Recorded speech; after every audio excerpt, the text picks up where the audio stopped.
गुण समझ में आ रहे हैं। और क्या रह गया? कर्म और स्वभाव। तो कर्म का मतलब क्रिया, कर्म और क्रिया बताया ना समान है। तो पृथ्वी घूम रही है सूर्य के चारों ओर, ये इसका कर्म है। गति, पृथ्वी में गति है, ये पृथ्वी का कर्म है। इसका उत्पादक ईश्वर है। हाँ, पृथ्वी जो घूम रही है इसमें ये गति है, ये कर्म है। ये कर्म किस में हो रहा है? पृथ्वी में। पर ये पृथ्वी स्वयं नहीं घूम रही है, इसका उत्पादक ईश्वर है। जैसे आप कार चलाते हैं तो गति तो कार में होती है, 80 की स्पीड से कार चल रही, आप नहीं दौड़ लगा रहे, कार दौड़ लगा रही, 80 की स्पीड पे तो कार चल रही, लेकिन उस गति का उत्पादक आप हैं, आप चेतन ड्राइवर हैं। तो जड़ वस्तु में जो गति होती है वो गति हो तो उसमें रही है, गति का आधार तो वो वस्तु है, लेकिन उसका उत्पादक दूसरा है, वो चेतन है ड्राइवर, वो कार चला रहा है। तो आप छोटी छोटी कार चलाते हैं, ईश्वर बड़ी बड़ी चलाता है। वो सूर्य को चलाता है, पृथ्वी को चलाता है, तारों को चलाता है। इतने अरबों खरबों तारे बना रखे हैं भगवान ने, और उन सब का ड्राइवर है, अकेला ही ड्राइवर है, एक साथ सबको चलाता है। इसलिए उसको सर्वशक्तिमान कहते हैं, और उसको समझना बड़ा कठिन है। हम तो 2 कार एक साथ नहीं चला सकते एक ही चला सकते हैं, 2 कारें एक साथ नहीं चला सकते। पर ईश्वर देखो असंख्य कारें एक साथ चला रहा है, कार भी चला रहा है, ट्रक भी चला रहा है, ट्रेन भी चला रहा है, बड़ी बड़ी चीजें चला रहा है वो। उसके छोटे ग्रह भी हैं, बड़े भी हैं, बड़े बड़े सूर्य हैं, उससे भी बड़े बड़े हैं। तो पता नहीं क्या क्या चला रहा है। इसीलिए चला रहा है कि वो सर्वशक्तिमान है, सर्वज्ञ है, व्यापक है, वो ये सब काम कर सकता है, हम नहीं कर सकते, हम छोटी छोटी कार चलाते। ठीक, ये कर्म हो गया। तो पृथ्वी जड़ पदार्थ है, इसमें कर्म हो रहा है। आत्मा यज्ञ कर रहा है, दान दे रहा है, सेवा कर रहा है, चोरी कर रहा है, ये आत्मा के कर्म हो गए। और ईश्वर सृष्टि को बना रहा है, पालन कर रहा है, विनाश कर रहा है, सबके कर्मों का फल दे रहा है, ये ईश्वर के कर्म हो गए। तीनों के कर्म हो गए। ठीक है, किसी से उधार ले रखा है, अपना है। गर्मी अग्नि का अपना गुण है, तो इसको क्या कहेंगे? स्वभाव। गर्मी अग्नि का स्वभाव है। अब पानी तो गर्म नहीं है, वो तो ठंडा है। अब ठंडे पानी को चूल्हे में, पतीले में डाल के चूल्हे पे चढ़ा दिया, आधा घंटा उसको खूब गर्म किया, अब पानी गर्म हो गया। अब पानी में जो गर्मी है, क्या वो पानी का स्वभाव है? ये अग्नि से उधार ले रखी है। जो आप नहाते ठंडी में, गर्म पानी से नहाते हैं ना, पानी में जो गर्मी है वो कहां से उधार ले रखी है? अग्नि से। तो जो अग्नि से उधार लिया उसको पानी का गुण तो कहेंगे।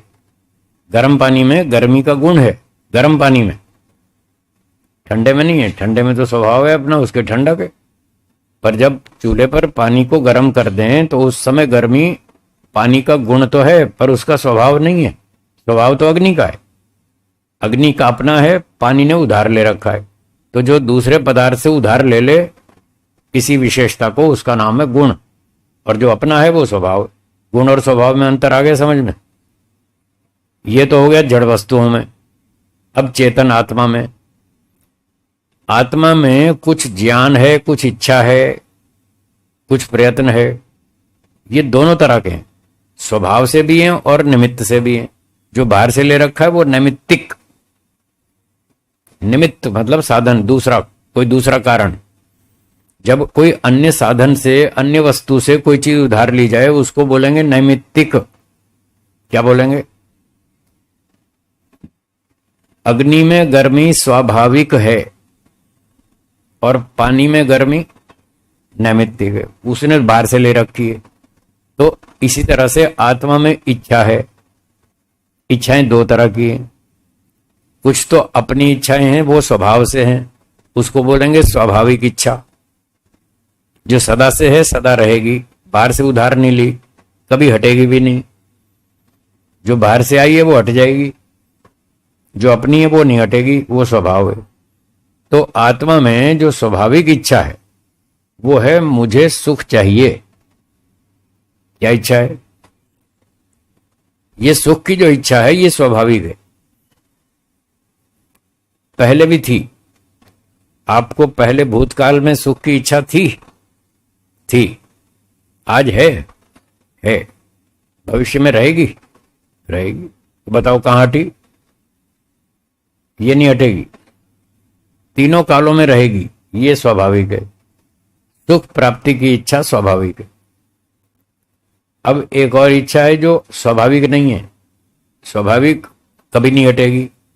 जो नैमित्तिक है वो किसी निमित्त से उत्पन्न होती है और दूसरे किसी निमित्त से हट भी जाती है। जब आप छोटे बच्चे थे, 1.5 साल के, 2 साल के, तब आपको खिलौने अच्छे लगते थे, हैं? बाजार में जाते थे, ये खिलौना बहुत अच्छा है, वो आपने खरीद लिया, वो खरीद लिया, वो खरीद लिया। 1.5-2 साल की उम्र में वो खिलौने अच्छे लगते थे, तब आपको इन खिलौनों से खेलने की इच्छा थी।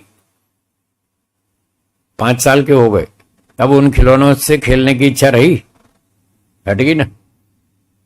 वो नैमित्तिक इच्छा थी, वो हमारे ज्ञान के स्तर पर आधारित है।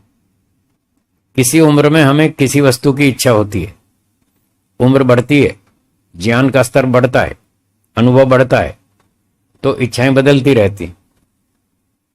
5 साल की उम्र में वो इच्छा नहीं रही।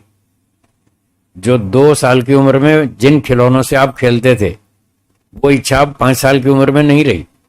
5 साल में कुछ और नए खिलौने, कुछ ऊंचे स्तर के खिलौने आपको दिखाई दिए, तब इच्छा हो गई ये खिलौने लो, ये अच्छे हैं, अब हमारी उम्र के हिसाब से ये अच्छे हैं। फिर जब आप 15 साल के हो गए तो उसमें भी इच्छा नहीं रही, वो भी छोड़ दिए। फिर तो आपको असली साइकिल चाहिए। पहले तो साइकिल के मॉडल से, खिलौनों से काम चला लेते हैं, 15 साल में तो असली साइकिल चाहिए, बड़ी वाली। फिर 20 साल में तो स्कूटर चाहिए, बाइक चाहिए। बचपन में 2-3 साल के बच्चे जिस खिलौने वाली बाइक से खेलते हैं, 20 साल में वो खिलौने वाली बाइक नहीं चाहिए, असली चाहिए।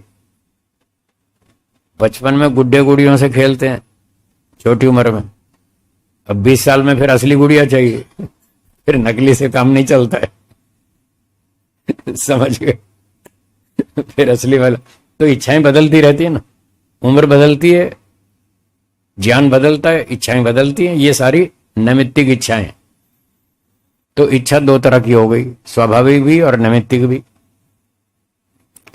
ऐसे ही ज्ञान है, ज्ञान गुण भी आत्मा का कुछ स्वाभाविक है और बहुत सारा नैमित्तिक है। स्वाभाविक ज्ञान वो है जो सदा से है, सदा रहेगा, कभी हटता नहीं, कभी अलग नहीं होता, वो स्वाभाविक है। और जो ज्ञान बाहर से हम सीखते हैं फिर भूल जाते हैं, वो सारा नैमित्तिक है। आपके पास स्वाभाविक ज्ञान है। क्या ज्ञान है? आपको ये ज्ञान है सुख क्या होता है। क्या ज्ञान है आपको? सुख क्या होता है। वो सिखाना नहीं पड़ता है, जो सिखाना पड़ता है वो नैमित्तिक है। जो कभी सिखाना नहीं पड़ता, शुरू से ही मालूम है, सदा से ही मालूम है, उसका नाम है स्वाभाविक ज्ञान। आपको सुख क्या होता है ये स्वभाव से पता है। आपके माता पिता ने कभी आपको यह नहीं बताया कि इसका नाम सुख है, इसका नाम दुख है, ये कभी नहीं सिखाया। ये तो सिखाया ये कौवा है, ये कबूतर है, ये नाक है, ये आंख है, ये कान है, ये हाथ है, ये अंगूठा है, ये उंगली है, ये तो सिखाया। ये सारा ज्ञान नैमित्तिक है जो सिखाया। और जो पहले से मालूम है वो है स्वाभाविक। आपको पता है सुख क्या होता है। एक छोटा बच्चा 2 महीने का, उसकी मां ने उंगली पर थोड़ा सा शहद लगाया और उसको ऐसे चटा दिया, तो बच्चे ने वो शहद चाटा, उसको बड़ा अच्छा लगा, खुश हो गया।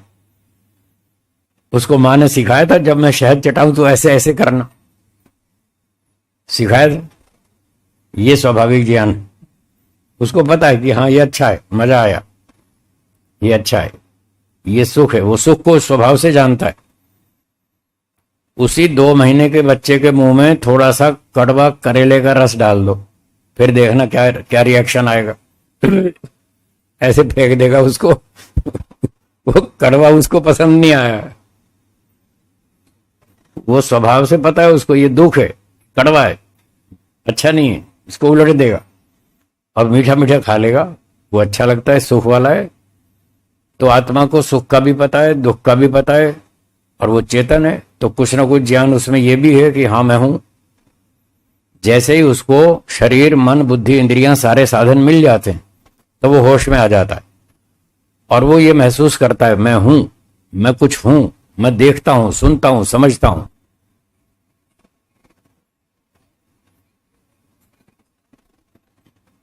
अभी तक गुण और स्वभाव में, ईश्वर के मामले में अंतर समझ में नहीं आया। कोई होगा, वो अभी तक पकड़ में नहीं आया कि किसको तो ईश्वर का गुण कहें और किसको स्वभाव कहें, ये अंतर अभी पकड़ में नहीं आया। जीव और प्रकृति का तो आ गया, जो उसका अपना है वो स्वभाव, जो बाहर से ले लिया वो गुण। जीव और प्रकृति तो दोनों ऐसे हैं जो अपने गुण वाले भी हैं और बाहर से भी लेते हैं, इसलिए इसमें तो अंतर क्लियर है। गुण और स्वभाव में, जीव और प्रकृति के गुण और स्वभाव, उसमें तो अंतर स्पष्ट है। पर ईश्वर पर यह परिभाषा लागू नहीं हो पा रही। उन्होंने परिभाषा नहीं लिखी, उदाहरण तो लिखे हैं, ये ईश्वर के गुण हैं, ये ईश्वर का स्वभाव है, एग्जाम्पल लिखा है, वो डेफिनेशन नहीं मिली, वो नहीं लिखी, इसलिए हम भी यहीं अटके हुए हैं। हाँ, लिखा है आर्योदश रत्नमाला में, पहली परिभाषा में ईश्वर के गुण, कर्म, स्वभाव तीनों लिखे हैं, पर परिभाषा नहीं है, तो वो समझ में नहीं आई अभी तक। आ जाएगी, कभी आएगी तो बता देंगे। हाँ, स्वरूप में तो तीनों चीजें आएंगी, गुण, कर्म, स्वभाव तीनों को मिलाकर स्वरूप कहलाता है।